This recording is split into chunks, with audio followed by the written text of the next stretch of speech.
Ang dagat na ito ay buhay. Malinaw ang tubig, sagana sa isda, at masaya ang mga taong naninirahan sa paligid nito. Ngunit ngayon, unti-unti itong nalalasan. Ang dating biyaya, ngayon ay sumpa. Ngunit may pag-asa pa ba? Pakinggan natin ang kwento ng isang dagat na naghihingalo at ng mga taong may kapangyarihan na iligtas ito. Noon, ang ilog ay buhay. Dito nanguhuli ng isda ang mga ninuno.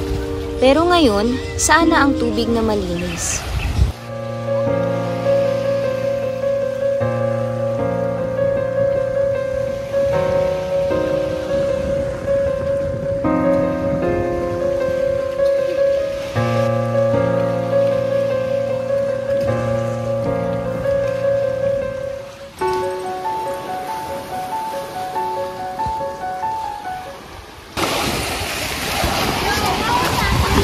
Tomas, bakit ako tinapon?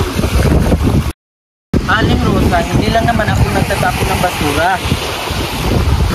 Tomas, bata ka pa, pero alam mo ba ang alamat ng dagat na ito?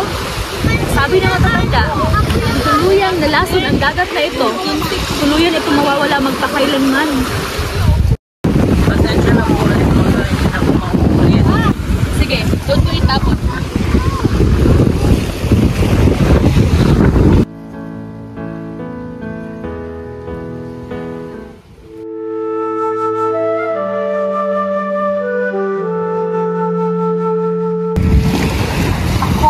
Pagtanggol ng dagat. Nakikita ko ang dinaranas niya.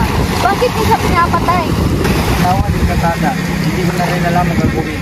Pati ang isda ay malas na.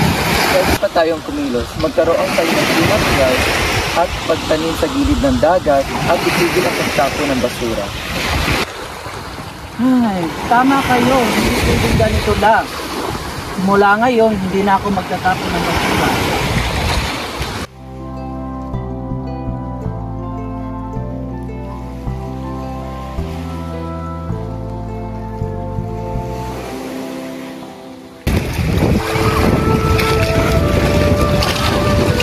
Salamat sa inyong pagkilos. Tandaan nyo, ang dagat ay may buhay.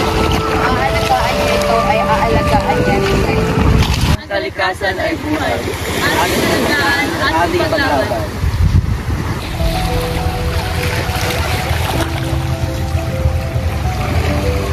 Ang kalikasan ay buhay.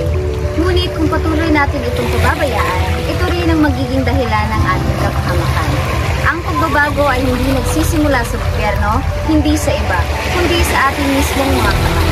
Kung kaya natin sirain ang kalikasan, kaya rin natin itong ayusin. Ano ang pipili?